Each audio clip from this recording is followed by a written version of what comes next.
Bonsoir, Mesdames et Messieurs. Un survivant de l'accident des Broncos de Humboldt a qualifié le Canada en para-aviron aux Jeux paralympiques de Paris 2024. Jacob Wasserman, originaire de Humboldt en Saskatchewan, a sécurisé une place de quota dans l'événement PR1. Cette épreuve est réservée aux rameurs qui ne peuvent pas utiliser leurs jambes ni leur tronc. Ils sont seuls dans leur embarcation et utilisent 2 rames. Jacob a compétitionné lors des régates à Rio de Janeiro. L'athlète de 24 ans et ancien gardien de but est l'un des 13 survivants de l'accident mortel des Broncos de Humboldt qui a fait 16 victimes en avril 2018. L'accident l'a laissé paralysé.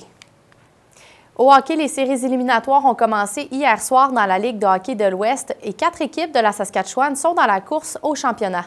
Les Blades de Saskatoon ont remporté leur premier match contre les Raiders de Prince-Albert par la marque de 4-1.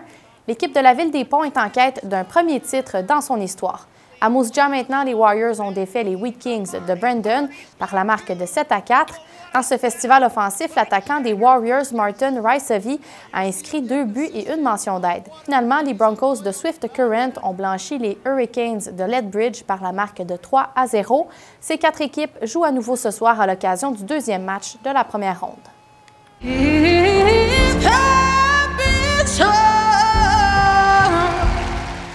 Cette jeune chanteuse de Prince-Albert a réalisé son rêve de chanter à la populaire émission Canada's Got Talent. Rebecca Strong a interprété la chanson Stone Cold par Demi Lovato.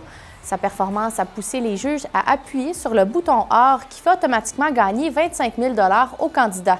Si elle ne s'attendait pas à se rendre loin dans la compétition, Rebecca est maintenant dans la course pour remporter le grand prix d'1 million de $.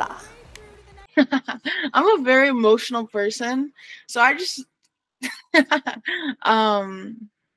was really shocked. I came there with the mindset that I was just going to entertain some people and have a chance to just go on stage. I fully was not expecting a golden buzzer, so it was just pure shock. En politique, un nouveau président a été élu au Sénégal cette semaine. L'élection présidentielle a été remportée par Bassirou Diomaye Faye au premier tour. Pour en parler, l'émission Pour faire un monde a rencontré l'enseignant fransaskois à la retraite d'origine sénégalaise, Souleymane Dabo. Oh, c'était l'euphorie totale à la maison et personnellement, j'étais plus que content parce que quand même, dernièrement, parce que j'étais un peu déconnecté de la politique, mais dernièrement, ça m'occupait un peu trop parce que quand même, de la manière dont les choses allaient, je pense que tous les fils du Sénégal avaient besoin d'y mettre la main pour que cesse ce qui se passait. Alors on était en face d'une dictature montante qui privait les libertés, où l'impunité était érigée quand on était en règle, quand on était du côté du pouvoir. Donc, en sorte que, écoute, on allait directement vers le gouffre. Il est fondateur du PASTEF, Patriote africain du Sénégal pour le travail, l'éthique et la fraternité. Qu'est-ce que ça représente, ce parti-là, maintenant?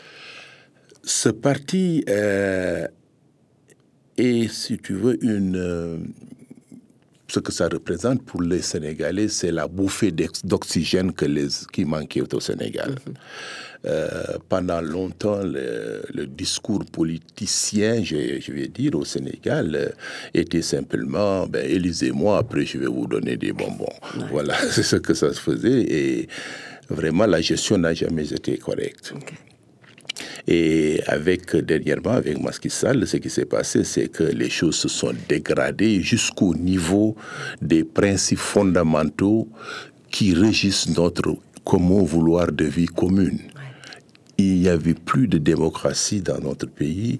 Alors, il enfermait les gens à tour de bras, tuait les enfants, c'était pas bon. Voilà, c'est ce qui met fin à ce téléjournal. Au nom de toute l'équipe, je vous remercie d'avoir été des nôtres.